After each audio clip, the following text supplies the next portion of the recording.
Hello dear students, welcome to my YouTube channel. बच्चों, आज का जो हमारा टॉपिक है वो है एक्सरसाइज 5.8। इसमें हम लैग्रांज मीन वैल्यू थ्योरम और रोलेज थ्योरम पे बेस्ड क्वेश्चन सॉल्व करने वाले हैं। इसके पहले मैंने आपको इस दोनों थ्योरम के बारे में बताया था। अब आज हम इस पर क्वेश्चंस देखने वाले हैं। तो देखिए कैसे क्वेश्चंस आते हैं। सबसे पहला क्वेश्चन क्या दिया हुआ है कि verify Rolle's theorem for the function f(x) = x² + 2x - 8 and x belongs to -4 to 2। देखो ये हमारा फंक्शन दिया हुआ है x² + 2x - 8। इस फंक्शन के लिए हमें रोले की थ्योरम को वेरीफाई करना है, यानी रोले की प्रमेय को वेरीफाई करना है। तो सबसे पहले आपको रोले की प्रमेय में पहला कंडीशन क्या होता है ये आपको पता होना चाहिए, और मैंने इसका पहले इसके वीडियो बना दिया था। पहला कंडीशन यही होता है कि जो दिया गया इंटरवल है उसमें फंक्शन जो हमारा होना चाहिए वो कैसा होना चाहिए। Closed interval a to b में हमारा फंक्शन कॉन्टिन्यूअस होना चाहिए। फर्स्ट कंडीशन यही है कि इस इंटरवल में हमारा फंक्शन क्या होना चाहिए, कॉन्टिन्यूअस होना चाहिए। एंड सेकंड पॉइंट ये है कि फंक्शन हमारा उस इंटरवल में ओपन इंटरवल a, b में डिफरेंशिएबल होना चाहिए। मतलब कि a और b के बीच में हर एक पॉइंट पे हमारा फंक्शन कैसा होना चाहिए, डिफरेंशिएबल होना चाहिए। आई होप इतनी बात आपको समझ में आ गई हो। और तीसरा कंडीशन ये है, ये रिक्वायर्ड कंडीशन है जो कि फुलफिल अगर होती हैं, ये तीन कंडीशन अगर किसी फंक्शन पे फुलफिल होती हैं। तीसरा कंडीशन क्या है कि f(a) = f(b) होना चाहिए। तो a और b के बीच में एक पॉइंट c ऐसा हमें जरूर मिलता है, तब हम कहते हैं कि a और b के बीच में एक पॉइंट c हमें ऐसा जरूर मिलता है जहां पे स्लोप ऑफ टेंजेंट क्या होती है, 0 होती है। f' = 0 का क्या मतलब है कि स्लोप की वैल्यू 0 होती है। और यह पॉइंट c जो होता है वो बिलोंग किसके बीच करता है, a, b के बीच। तो यही चीज हमें वेरीफाई करना है। तो चलिए पहला क्वेश्चन हम वेरीफाई करते हैं। देखो first question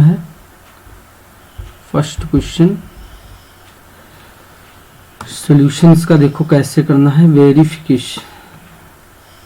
first solution, given function क्या है, गिवन फंक्शन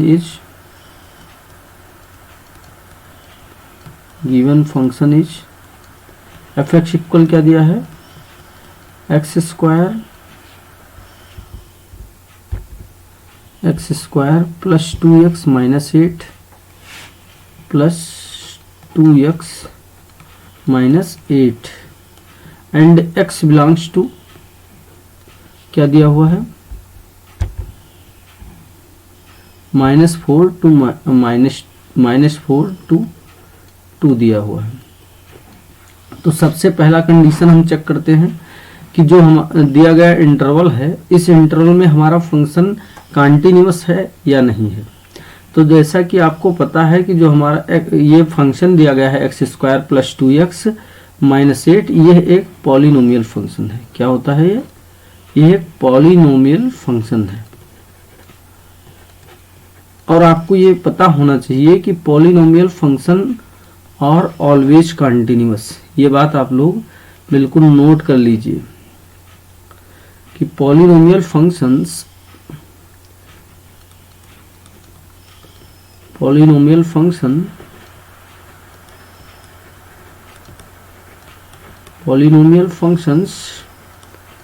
और continuous everywhere in its domain, continuous and differentiable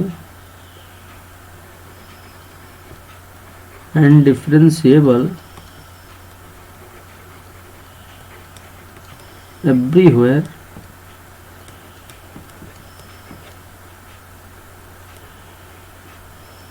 in its domain, अपने डोमेन में जो पॉलिनोमियल फंक्शन होता है वो हर जगह कॉन्टिन्यूअस और डिफरेंशिएबल होता है। मीन्स अगर ये हर एक जगह कॉन्टिन्यूअस और डिफरेंशिएबल होता है तो -4 और -2 के में भी क्या होगा, कॉन्टिन्यूअस और डिफरेंशिएबल होगा। यानी कि हमारी जो पहली और दूसरी कंडीशन थी कि हमारा फंक्शन उस इंटरवल में कॉन्टिन्यूअस होना चाहिए, यहाँ से ध्यान से देखो कॉन्टिन्यूअस होना चाहिए, तो वो कंडीशन फुलफिल हो गई। और दूसरा डिफरेंशिएबल होना चाहिए ओपन इंटरवल a, b में, ये वाला भी कंडीशन सेटिस्फाई हो गया। अब तीसरा कंडीशन हम चेक करते हैं कि f of a equal to f of b होना चाहिए। तो यहाँ पे a की वैल्यू क्या दी हुई है, -4 दी हुई है, यानी f ऑफ a निकालेंगे एंड f ऑफ a क्या हो जाएगा, f ऑफ -4। तो f ऑफ -4 कैसे निकालोगे, fx इक्वल टू जो x² प्लस 2x माइनस 8 दिया हुआ है, इसमें x की प्लेस पे हमें -4 को इनपुट देना है। तो यहाँ से हो जाएगा -4 का स्क्वायर प्लस 2 इंटू -4 हो गया और -8 हो जाएगा, यानी कि 4 का स्क्वायर -4 का स्क्वायर 16 हो गया और -8 -8, यानी कि ये हो गया हमारा 0। f ऑफ a की वैल्यू ये आ गई। अब हमें नेक्स्ट क्या करना है, f ऑफ b निकालना है। चलो f ऑफ b निकाल लेते हैं। f ऑफ b, जो b है वो हमारा क्या दिया हुआ है, तो b की वैल्यू यहाँ पे 2 दी हुई है, तो f ऑफ 2 निकाल देंगे। इस फंक्शन में 2 रखोगे तो 2 का स्क्वायर हो जाएगा, -2 प्लस 2 इंटू 2 हो जाएगा और माइनस आगे क्या आ जाएगा 8। आई होप इतनी बात आपको समझ में आ गई होगी। तो 2 का स्क्वायर क्या हो जाएगा, 4 प्लस 4 माइनस 8, और ये 4 4 8 माइनस 8 क्या आ गया 0। तो यहाँ से हमने देखा कि तीसरी कंडीशन भी हमारी वेरीफाई हो गई, कि means f of a equal to क्या आ गया, f of a equal f of b आ गया। तो अब हम रोले की प्रमेय जो है, अब यहाँ पे कम से कम एक पॉइंट a और b के बीच में ऐसा आना चाहिए जहाँ f डैश c की वैल्यू 0 होनी चाहिए। तो सबसे पहले हम f डैश c निकालने के लिए f डैश x करेंगे। अब देखो f डैश x क्या आ जाएगा, जो हमारा फंक्शन दिया हुआ है x² प्लस 2x माइनस 8, इसको डिफ्रेंशिएट कर देंगे। तो डिफ्रेंशिएट करेंगे तो x² का डिफ्रेंशिएशन क्या आ जाएगा, 2x प्लस 2x का क्या हो जाएगा 2, और माइनस 8 का 0 हो गया, तो उसको लिखने की जरूरत नहीं है। अब f dash c equal to हमें क्या मिल जाएगा, यहाँ पे x की जगह c आ जाएगा, 2c प्लस 2 आ जाएगा। अब f डैश c को 0 कर दीजिए, put f dash c equal to 0, तो 2c प्लस 2 इक्वल टू 0 हो गया। तो यहाँ से c की वैल्यू आ जाएगी, 2c इक्वल हो गया -2, this implies that c equal to हो गया -2/2, यानी कि वैल्यू क्या आ गई -1। यहाँ से हमें c की वैल्यू क्या मिल गई, c इक्वल टू -1 मिल गया। अब -1 देखो, -1 जो है वो हमारा इसी इंटरवल में लाई करता है कि नहीं, -4 और -2 के बीच में। देखो -4 और -2 के बीच में c लाई करता है, -4 और -2 के बीच में ही तो नंबर लाइन पे c आएगा। अगर आप देखोगे तो -4 यहाँ कहीं होगा, 2 यहाँ कहीं होगा, उसके बीच में हमारा -1 आएगा कि नहीं। तो इस प्रकार से हम कह सकते हैं कि जो c की वैल्यू आई वो इसी इंटरवल के बीच में आई है। तो यानी कि Rolle's theorem is verified, Rolle's theorem is verified. इस तरह से हमें ये क्वेश्चन करना होता है। अब सेकंड नंबर क्वेश्चन देखते हैं। सेकंड नंबर क्वेश्चन क्या दिया हुआ है, सेकंड नंबर ये क्वेश्चन दिया हुआ है कि examine if Rolle's theorem is examine if Rolle's theorem is applicable to any of the following functions. Can you say something about the converse of Rolle's theorem from these examples. F X equal to पहला function क्या दिया है, इसका मतलब ये हुआ कि examine पर हमें ये पता करना है कि रोले की थ्योरम दिए गए फंक्शन में से किसी में एप्लीकेबल है या नहीं, और क्या तुम ये मतलब कि इन एग्जाम्पल्स से रोले थ्योरम के कन्वर्स के बारे में कुछ कह सकते हो, ये हमें क्वेश्चन में दिया हुआ है। तो सबसे पहला हमारा जो सेकंड का फर्स्ट पार्ट है वो है F X equal to greatest integer of X, greatest integer of X. Second यहाँ पे 2 का जो सेकंड पार्ट है वो है F X equal to greatest integer of X. इसको क्या पढ़ते हैं, यहाँ पे जो हमें यहाँ जो ब्रैकेट जैसा दिख रहा है इसको हम ग्रेटेस्ट इंटीजर ऑफ एक्स पढ़ते हैं। और इस फंक्शन के बारे में मैंने आपको फंक्शंस चैप्टर में पढ़ाया था कि ग्रेटेस्ट इंटीजर फंक्शन क्या होता है और उसके ग्राफ भी बनाए थे। तो यहाँ पे इंटरवल हमारा दिया हुआ है x belongs to 5 to 9, x belongs to 5 to 9 दिया हुआ है, x बिलोंग्स टू 5 to 9। इस इंटरवल में हमें देखना है। तो सबसे पहला कंडीशन हम चेक करेंगे कि क्या 5 से 9 के बीच में, 5 से 9 के बीच में हमारा जो दिया गया फंक्शन है वो कंटिन्यूअस है या नहीं। तो आपको पता होगा कि ग्रेटेस्ट इंटीजर फंक्शन जो होता है उसका ग्राफ कैसा बनता है। हर एक फंक्शन के बारे में आपको ग्राफ के बारे में पता होना चाहिए अच्छे से, तभी इसे आप अच्छे से कर पाओगे, तभी इसकी गहराई में जा पाओगे। ध्यान से देखो, ग्रेटेस्ट इंटीजर फंक्शन का ग्राफ कैसा होता है। अगर पूछा जाए कि ग्रेटेस्ट इंटीजर ऑफ 0 क्या होगा तो 0 होता है, लेकिन ग्रेटेस्ट इंटीजर ऑफ 1 क्या होता है, ये 1 हो जाता है। और यहाँ पे हमें हालो सर्कल मिलेगा। यहाँ से 1 से 2 के बीच में किसी भी पॉइंट के लिए ग्रेटेस्ट इंटीजर 1 होगा, तो यहाँ पे हमें फील्ड सर्कल मिलेगा और यहाँ पे हालो सर्कल मिलेगा। ऐसे 2 से आगे जो 2 का ग्रेटेस्ट इंटीजर क्योंकि 2 होता है तो यहाँ पे ऐसे मिलेगा। ये ऐसे हमारा ग्राफ जो है चलता जाएगा, ऐसे इसका ग्राफ चलता जाएगा। तो आप देखो यहाँ पे जो हमारे इंटीग्रल वैल्यूज हैं, यहाँ पे 0 पे ग्रेटेस्ट इंटीजर 0 होगा और 0 और -1 के बीच कोई भी पॉइंट हो तो उसके लिए ग्रेटेस्ट इंटीजर जो होगा ये ऐसे ग्राफ बनेगा। तो ये हर एक इंटीग्रल पॉइंट पे कैसा होता है, डिसकंटिन्यूअस होता है।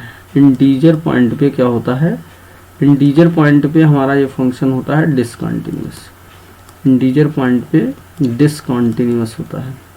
अच्छा, जो फंक्शन डिसकंटिन्यूअस होता है वो उस अगर कोई फंक्शन किसी पॉइंट पे डिसकंटिन्यूअस है तो उस जगह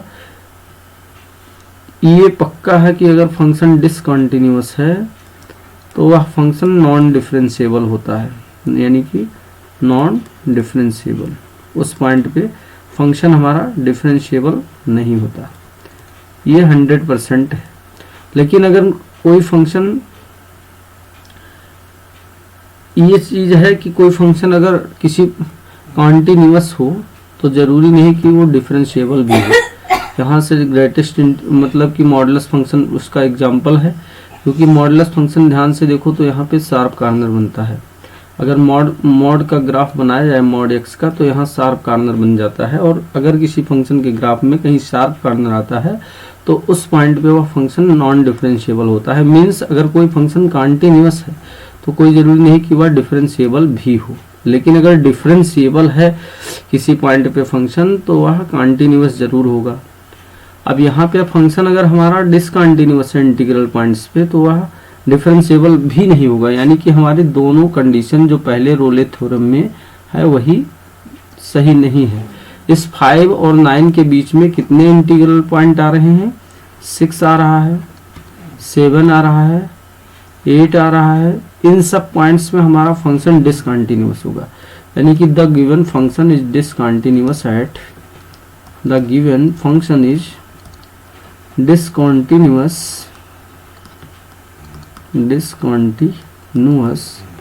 at 6, 7, 8 in 5 to 9, 5 से 9 के बीच में इन सारे पॉइंट्स पे डिसकंटिन्यूअस है, एंड इवन 5 एंड 9 पे भी डिसकंटिन्यूअस है, क्योंकि हमारा फंक्शन कॉन्टिन्यूअस होना चाहिए क्लोज्ड इंटरवल 5 to 9 में। यही पहला कंडीशन होता है रोले की थ्योरम का। तो यानी कि 5 भी इंक्लूड कर सकते हैं और 9 को भी इंक्लूड कर सकते हैं। इन सारे इंटीग्रल पॉइंट्स पे हमारा फंक्शन डिसकंटिन्यूअस है। अगर हमारा पहला ही कंडीशन वेरीफाई नहीं हुआ, फर्स्ट कंडीशन ही फुलफिल नहीं हुई, तो फिर हम क्या लिख देंगे कि Rolle theorem is not applicable here. Rolle's theorem is not applicable. यहाँ पे रोले की थ्योरम अप्लीकेबल नहीं है। अब ध्यान से देखो कि इन सारे पॉइंट्स के बीच में हमारा अगर बात करें हम 5 से 6 के बीच में, तो इन सारे पॉइंट्स के लिए हमारा फंक्शन क्या होगा 5 और जब हमारा जब x 5 और 6 के बीच में होगा, when x is greater than 5 and less than 6, तो हमारे फंक्शन की वैल्यू क्या होगी fx इक्वल टू क्या होगा। ऐसे केस में 5 और 6 के बीच में कोई भी पॉइंट लेंगे तो उसके लिए ग्रेटेस्ट इंटीजर 5 ही आएगा, और इस फंक्शन का अगर डिफरेंशिएशन करेंगे तो f डैश x की वैल्यू 0 आ जाएगी, क्योंकि कांस्टेंट फंक्शन का डिफरेंशिएशन क्या होता है 0। तो यहाँ पे f dash x equal to 0 आ गया, यानी कि स्लोप जो है टेंजेंट की स्लोप वो हमारा 0 है। टेंजेंट की स्लोप इन पॉइंट्स पे 0 है, और फिर भी टेंजेंट की स्लोप तो 0 आ रही है, लेकिन जो हमारे रोलेज की फर्स्ट, सेकंड और थर्ड कंडीशन थी वो वेरीफाई नहीं हो रही है। मीन्स ये हुआ कि किसी पॉइंट पे अगर स्लोप की वैल्यू 0 है तो कोई ज़रूरी नहीं है कि फंक्शन कंटिन्यूअस हो और डिफरेंशिएबल भी हो उस इंटरवल में। यानी ये हम कह सकते हैं कि converse of Rolle's theorem is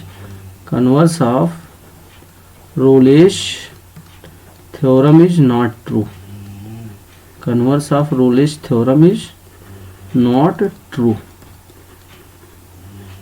इस थ्योरम का कन्वर्स जो है वो ट्रू नहीं होगा। ये बात आप ध्यान से नोट कर लीजिए। चलिए अब देखते हैं नेक्स्ट क्वेश्चन जो हमारा है, क्वेश्चन नंबर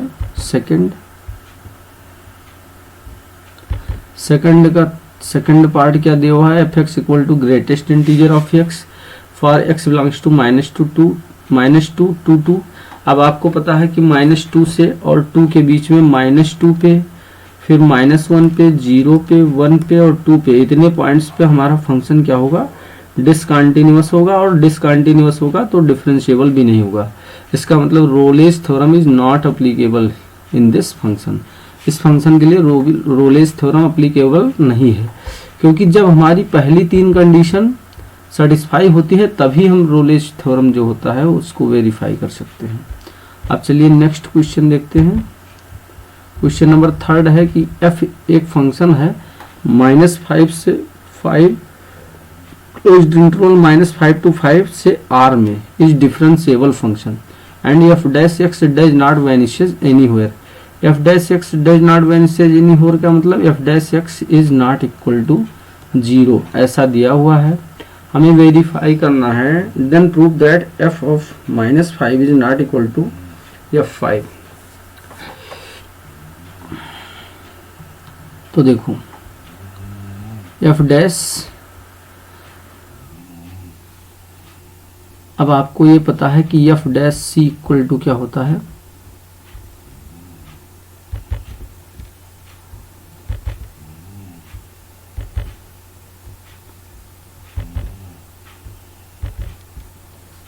तीसरा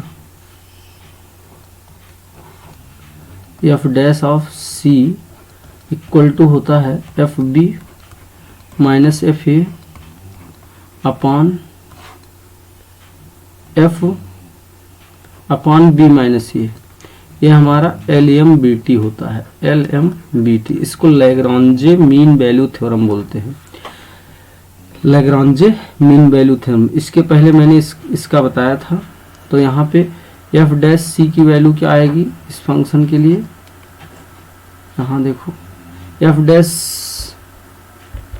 x is not equal to 0 दिया हुआ है।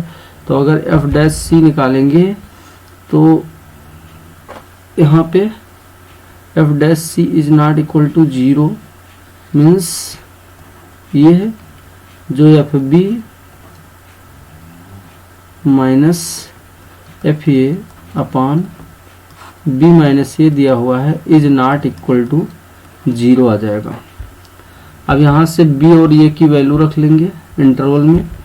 एफ बी की वैल्यू क्या दी हुई है, हमारा इंटरवल क्या दिया है यहाँ पे ध्यान से देखो,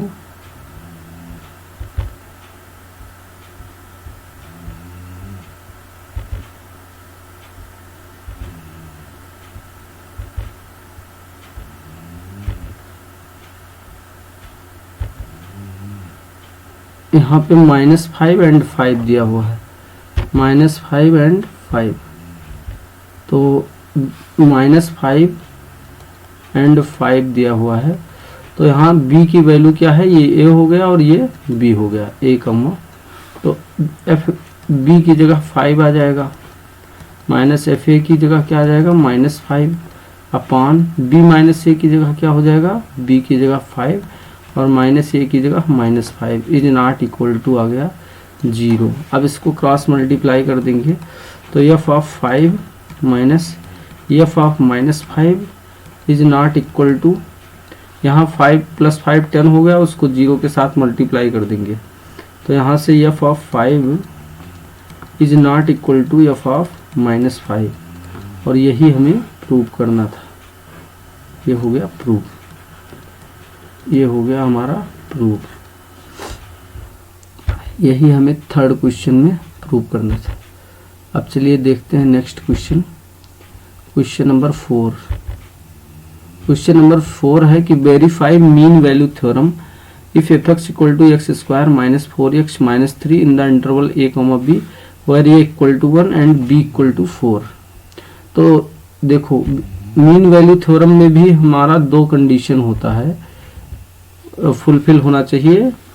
मीन वैल्यू थ्योरम क्या कहती है, जिसको हम लैग्रांजे मीन वैल्यू थ्योरम भी बोलते हैं। तो देखो ये होता है हमारा लैग्रांजेज मीन वैल्यू थ्योरम।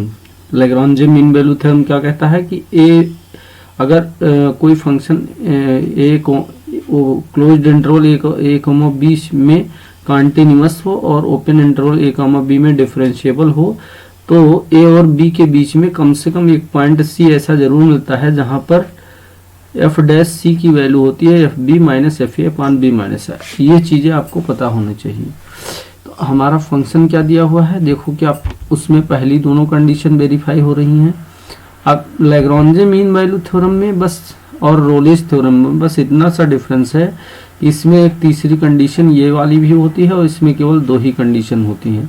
इसमें F of A equal to F of B हो ऐसा जरूरी नहीं होता है। तो देखो हमारा फंक्शन क्या दिया हुआ है, क्वेश्चन नंबर 4 में फंक्शन है कि F X equal to X square minus 4x minus 3 है।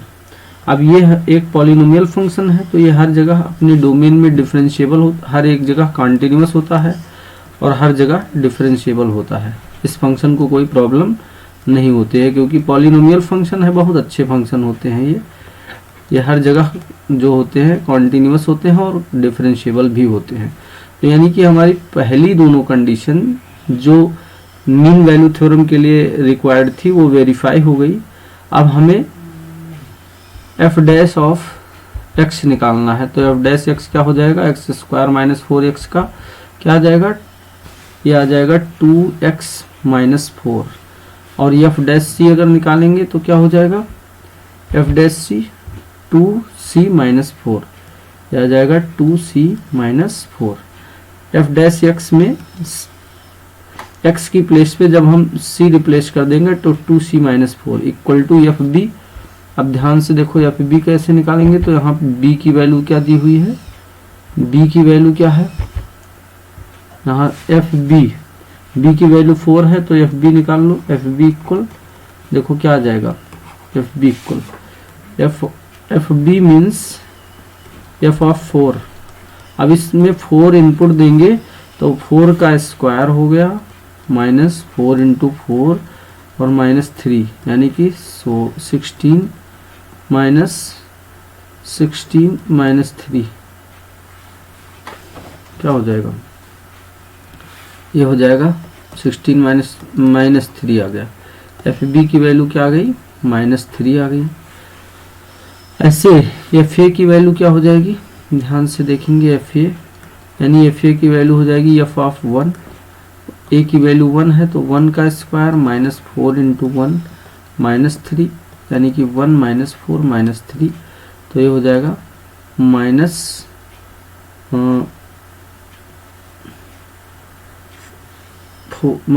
में से 1 निकल गया, -6 हो गया। अब ये वैल्यू हम यहाँ रख देंगे, ये वैल्यू यहाँ रख देंगे, ये वैल्यू एफ बी की प्लेस पे क्या आ जाएगा, -3 और माइनस एफ ए की प्लेस पे -6 आ गया अपॉन बी की जगह, एफ बी की जगह मतलब बी की प्लेस पे क्या आ जाएगा, बी की जगह हमें रखना है 4 और माइनस ए की जगह 1 रखना है। 4 में से 1 गया, 3 बचा, ये 3 आ गया और -3 और ये माइनस माइनस का +6 हो गया, तो ये 3/3 हो गया, यानी कि वैल्यू 1 आ गई। यहाँ से 2c माइनस 4 की वैल्यू 1 आ गई, तो 2c इक्वल टू 5 आ गया, यानी कि this implies that c equal to 5/2 आ गया।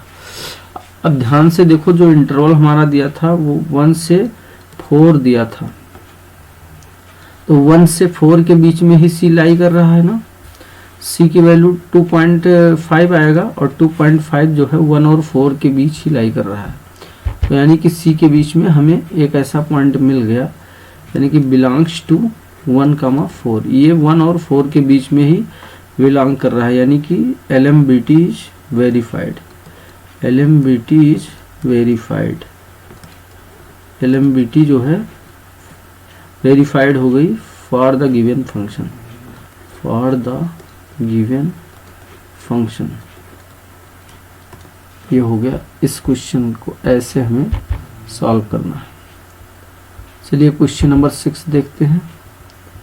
Question number 5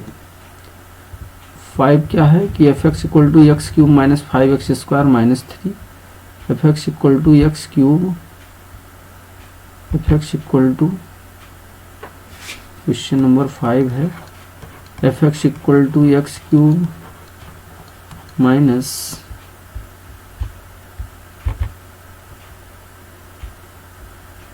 F X cube minus 5x square minus 3x।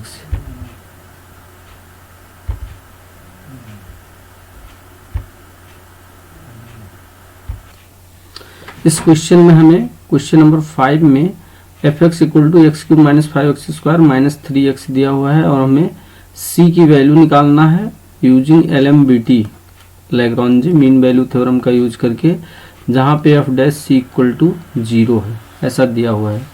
तो यहाँ पे ध्यान से देखो, अगर हम f डैश c की वैल्यू लिखें तो लैग्रांज मीन वैल्यू थ्योरम क्या कहती है कि ये इक्वल टू होता है FB minus FA upon B minus C, ऐसा होता है, ये आपको पता होना चाहिए। तो FB ये हमारा A हो गया और ये B हो गया, यहाँ पे B की वैल्यू 3 रखो तो FB क्या आ जाएगा, अलग से कैलकुलेट कर लेते हैं। FB equal to F of 3, function में 3 इनपुट देंगे तो 3 का क्यूब क्या आ जाएगा 27 माइनस 5 इंटू 3 का स्क्वायर, यानी कि 5 इंटू 9 और माइनस 3 जा 9 हो गया, तो ये 27 माइनस 45 माइनस 9, ये हो जाएगा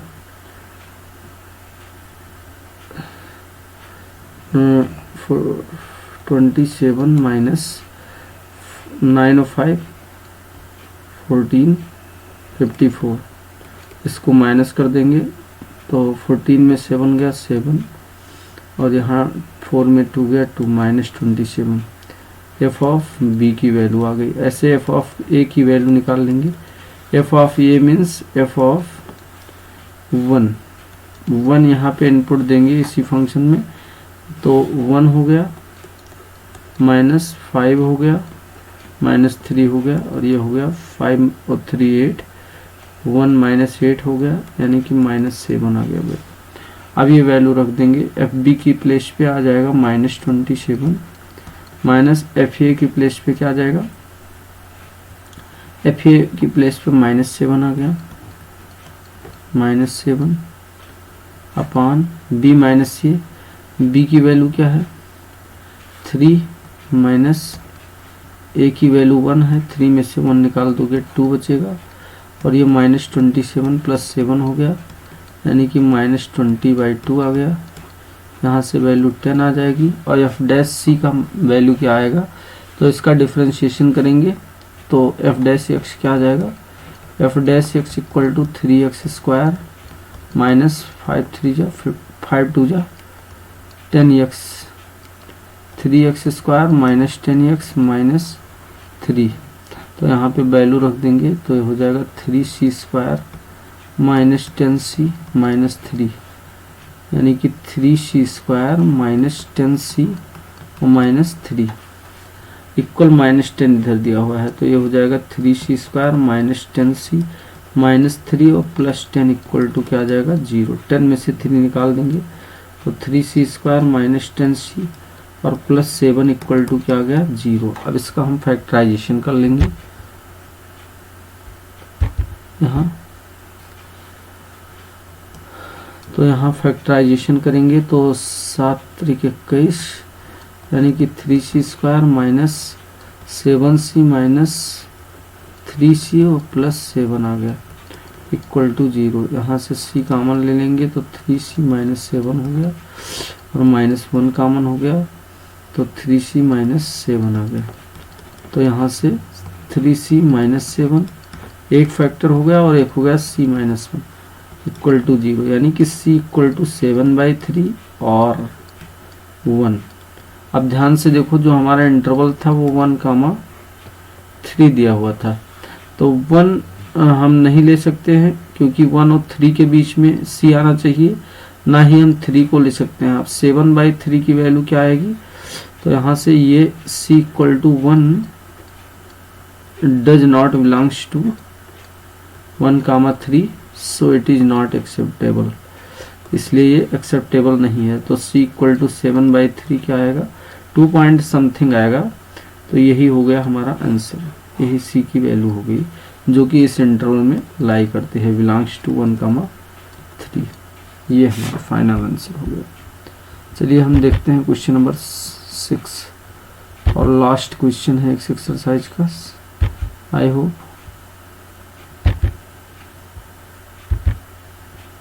क्वेश्चन नंबर 6 क्या है, दिया हुआ है कि examine the applicability of mean value theorem for all 3 functions given in the above exercise 2।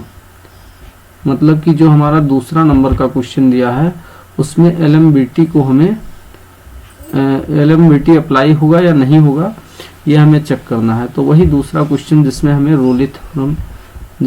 Roli theorem को चेक किया था।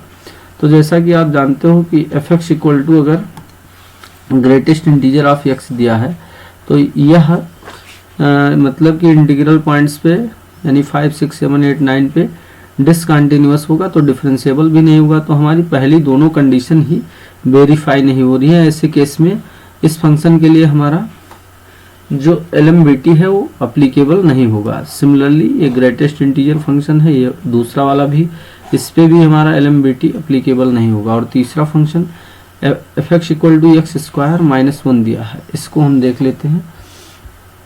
तो f' की वैल्यू क्या आएगी 2x माइनस 1 हो जाएगा। f(x) है x² माइनस 1, f(x) क्या है f(x) equal to F X equal X square minus 1 X square minus 1 ऐसा दिया हुआ है। ये फंक्शन की वैल्यू है।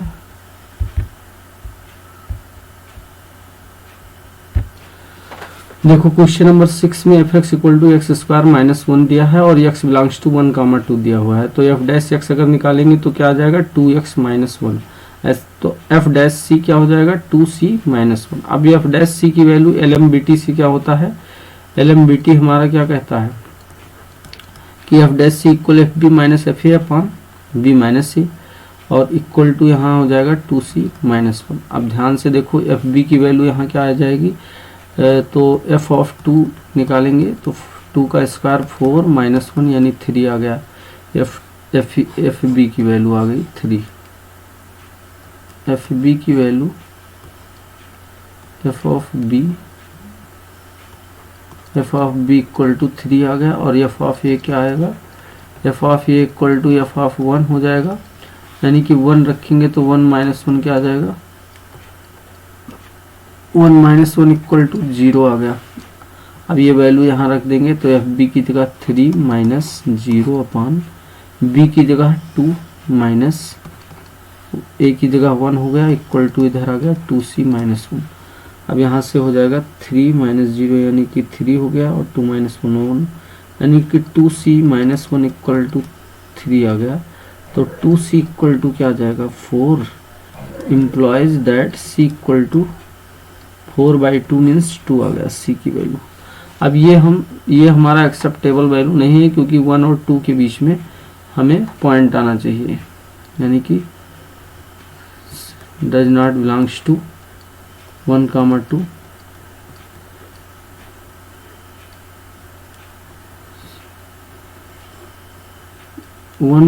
2।